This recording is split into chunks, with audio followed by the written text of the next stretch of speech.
Welcome to the Southern Ag Credit Halftime Report here. We're joined now by head coach Michael Avalon, Porter Community College Wildcat Baseball. We're going to talk about last year's team, a lot of guys who've moved on to the next level, this year's team, and what a schedule he's got in place for this team come springtime. Mike, it's always good to see you. Yep, good to be here. Excited to talk a little baseball, and always enjoy visiting with you. You've been a busy guy. Yeah, it's been nonstop. I know you. Looking back at last year, Mike, not the result we wanted per se, because the goal is always to get to Enid, Oklahoma, have a chance to go up there and play and win a national championship. But if you look back on this year, this team accomplished a lot of things last year. Absolutely, and that's the one mistake that I've tried to learn from is not to make that mistake of setting a certain 100% goal or we fail, and there's no failure in last year's group at all. We set the school record for wins, won another conference championship, had the best record in conference, that anyone's had as far as 25-3 in conference, which in our conference is incredible. So very, very, very proud of this group. A lot of guys moved on, so they accomplished a whole lot. We don't want to make sure that they always remember that they were champions, and they did a tremendous job representing the school and our program. You mentioned moving on to the next level. This has become the norm here at Pearl River. Another great class here that had a chance to move on to the next level. Yeah, it's a special class. I think we had 4 guys sign in the SEC, which is unbelievable this day and age as far as that. With Thomas Crabtree, J.P. Robertson, both freshmen, joining Connor Ware and Bryce Fowler. In the SEC, it's been really cool watching those guys play this fall, and they're all doing really, really well. And then we had several, and JT Schnorr is another one. That's at Mississippi State, and that's the crazy thing is when you forget guys like that and play in SEC when you have so many, in 1 year. And so very thankful for those guys, and just speaks to the type of player. It's been really cool talking with JT in his journey in the SEC and watching him grow and mature. Playing at Mississippi State, a childhood dream of his to play in the SEC with Bryce Fowler and Crabtree and Robertson, and then also Hollis Porter up at Maryland. He had a big home run in a fall game at Virginia, which was cool. His dad keeps me in tune with what he's doing, and then there's other. I have to look at my list. I got to cheat, but Creek Robertson, he had a huge day at Memphis. We talked to him about being the quarterback offensively, and I know the other day he hit a double home run and had a squeeze play. So and he's still defending. I got a couple clips from one of his coaches on a couple plays he's made in inter squads, and Alex Wade had a good day against at North Alabama against Ole Miss. I think he went 2 for 4 ints, and Thomas Innie stopped in and saw us at South Alabama and got to visit with them when we played there, and they were getting ready to go play Ole Miss too as well. So Blake Gallott's doing really well at Mississippi College. He's found his confidence again. Fastball's back up in the low 90s, mid 90s, and so Parker Ryan at Arkansas State. Make sure I didn't miss anybody. Tony Katsaboulis. Yeah, Katsaboulis, been in touch with him. His player, his coaches love him up there, and we got to keep him hydrated. But they should love him. Yeah, that's absolutely. I can tell you this: those guys are missed. We've got a great group, but that group that I just mentioned, what a special group. Their experience, their talent level, they all love this place. They all call me and text me and tell me how much they miss Pearl River and how they, Connor Ware's doing incredible. I've been watching him on. Fun watching him on Twitter and show his personality a little bit on some of the videos they put out, and so it's just really cool. I'm so thankful for all the social media and ESPN where you get to follow these guys once they move on. It's really special for me and my family, for us to get to kind of follow them. Let's talk about this fall. You got a lot of new faces. Of course, when you lose that kind of talent, you got a lot of new faces, but you got some holdovers as well. Let's talk a little bit about some of the guys you got coming back and also some of the new guys you coming in, and we'll talk about how the fall's played out for you. Yeah, this is the least we've returned as far as returners with only 10 guys, and we're leaning on those guys big time. You got Caston Thompson, who's one of our captains, and A.J. Hansen, our 2 captains that we named. We'll name a couple more this year, but we've been leaning on those guys to lead, and they've done a tremendous job doing that. I'm trying to think of where else we, have. Obviously, on the mound, we've got several guys that are experienced. We got Logan Terry behind the plate as well, which, when you have a guy at catcher and a guy at first base on the infield, and Carter Cockrell on the outfield who redshirted but still had experience. So we've got experience in each position, which is really good. And I may be missing a guy or two there. Who's that? Geiger. Oh, Geiger, absolutely.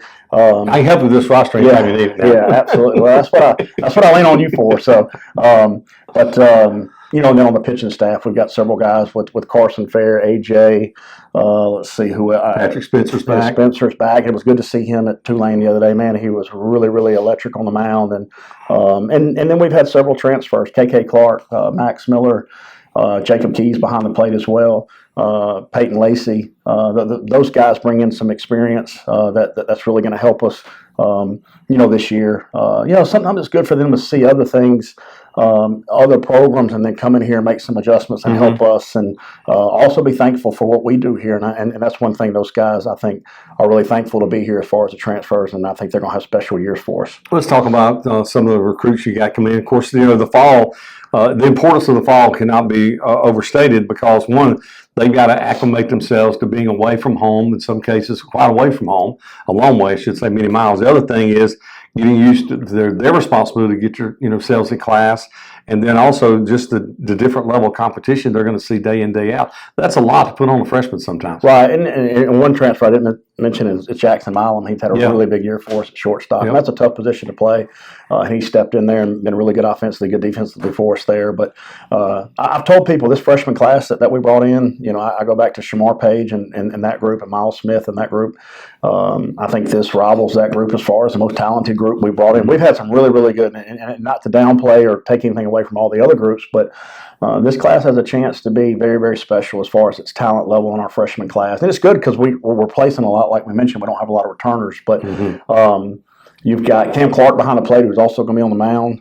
You've got Chap Cook and Tyrese Johnson at first base that are really good players, and both have a chance to hit in the middle of the order as freshmen. Cam Clark's got a chance to be one of our starters this spring. I truly believe that. He's a really electric arm, and he'll definitely help behind the plate, and then maybe take a larger role next year. At second base, you got Connor Dice and Cannon Graham that they're going to help Geiger there. Tyler King transferred to the outfield and done really, really well for us. Should hit the top of the order if he keeps doing what he's doing. Lead off 2-hole for us. Jackson Hood at third base has been, I think he's hit 4 or 5 home runs. He hit 2 against Tulane the other day, and a really, really good player. Confidence is our big thing that we're working there, and once he continues to gain his confidence, he's going to be a special player. A lot of people will enjoy watching him. In the outfield, Carter Cockrell, like we mentioned, in center field, who's a redshirt freshman that'll help out there. Nico Williams, Hank Eaton, and has been playing a lot of right field for us. Kyler in left. Gardner, just several guys. Fontenelle has been really good for us from Biloxi on the mound, and also had a really good fall for us offensively. So a lot of pieces, and then you look, get to the pitching staff where I'm not even going to try to mention all the guys there, but I think the other day against Tulane we ran 16 arms, and we had 14 guys touch 90 or better, and that's just that's a credit to Coach Pennington and Coach Lott and the guys we're recruiting, but also these guys coming in going to work, and so. We'll have depth on the mound, and I really like our talent offensively. Just got to continue to grow and mature. That's the toughest adjustment to make for me. It's tougher for a hitter to make the adjustment to the college level than it is a pitcher. The pitching mound doesn't move. It's 60 foot 6 inches, and they've been doing that for the last 4 years of their life or more. So we expect those freshmen on the mound to step in and make the adjustment quickly. It becomes these hitters that are facing really good better arms than what they faced, and day in and day out. So that's where the adjustment needs to come. You mentioned Tulane, part of your fall schedule. You went there and played last Saturday, got good results. We'll touch on that. But just talk about your looking at the fall first couple of games and where this team finished. Just your thoughts on that. Well, I think Tulane was a culmination of just playing a tough schedule in the fall, and the guys learning and growing and becoming more confident. And I thought, baseball, everybody talks, about us going over Tulane and beating Tulane. And baseball is a tough sport. It's not always about the most talented team, because I'm not going to sit here and say we're more talented than Tulane. I know better than that. I know they're really good. And I'm sure their team will learn a lot from, the other day, just like, but our team needed some confidence, and it was good to see us go out there and play. Play so well. I'm throwing stuff around. Go out there and play. You keep talking, I'll clip it back on here. Play so well against a really, really talented team. But that also tells you that we can play at a high level, and we do have very talented guys. But we've been and played, several 4-year schools close. This was our first time to actually go over there and win, so it felt good. But we've got to continue to work, and continue to grow and get better because our schedule in the spring is going to be very, very difficult. You talked about schedule. Let's touch on that schedule, man. You're going to be playing ball in less than 90 days. Yeah, we go. We have a chance. There's a chance for us to maybe potentially go over to Arlington and open up in a preseason type tournament over there, Future Series they call it, which would be really cool for our guys to go play in the Texas Ranger Stadium and play two 8-inning games over there if everything plays out. We're excited about that. That'll be an unbelievable experience. And then 2 weeks later, I think the end of January, open up in Panama City at that tough tournament. I think we've got Northwest Florida, probably number one team in the country at that time, and in Division I junior college. So we're going to be tested early and often out of the gate with those first 6 games being against some of the best teams in the country, and excited about that. What that will prepare us for our conference. We also have Florida Gulf Coast coming here for a 3-game set middle of February. We've got Southern Arkansas and Southeastern Iowa. Both teams were in the World Series coming here early, I guess late in February. So we're going to test our guys. We're going to play a very tough schedule. Our guys have got to be prepared for it. But I think our fall has helped us get ready for that. And then the conference speaks for itself. Best conference in Division II junior college baseball there is, and I'd argue that with anyone. So we got to prepare ourselves for that to try to defend our title, as conference champions. Looking at this ball club, what's going to be the key for now that your fall's winding down, and you'll come back, really get after it starting in January? What's going to be the key for this team when you come back in January? What's going to be? These are some things we got to focus on that maybe you saw in the fall that you felt like your team needed to improve upon. Well, I think the big thing is just confidence, and more so from an offensive side. Again, it's hard to make the adjustment from the high school level to the college level just because the pitching is so good. But I've seen that grow. I think when it does, and it's something we're coaching as coaches, we're spending more time into confidence building and leadership and different things like that than we ever have, and that's intentional. But we got to defend, and that's something we've done really, really well over the last years. A couple of years, Creek and. So we had Creek and Ince last year. They were special. Brewerwood before that. Right, Brewerwood at second base. And you had Perry and Gabe, who were very good at short his year. And then JG and Woodcock. And so we've been very good in the middle. And you always, kind of zone in on that because it's your middle, it's your diamond. Yeah. We're really good behind the plate this year with Terry and Clark and Keys.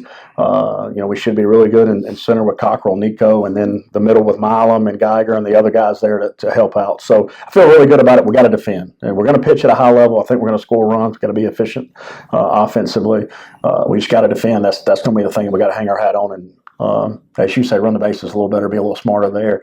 Special teams. That's what we got to focus on. So I love this group. Very talented, really good dudes. Excited to coach them. Looking forward to our year with them. One last thing, continuity on this staff. I mean, you look across the state, there's not, in this conference, not many can look at their staff and the continuity you have with these guys. Right. I think we've been together 6 years, Penny and Slater and myself, and thankful for that. I appreciate their loyalty and the pride they take in this place. Added Coach Gavin Schmidt, who's been, great for us, very knowledgeable, being at the SEC level for 6 years and involved in Mississippi State baseball. So he's brought a lot, good to bounce things off him about what we do, how they do it. So thankful for those guys. Lean on them a bunch. Appreciate their work, and they make our guys better. They help them develop and hopefully help us keep, trying to find a way to win a championship.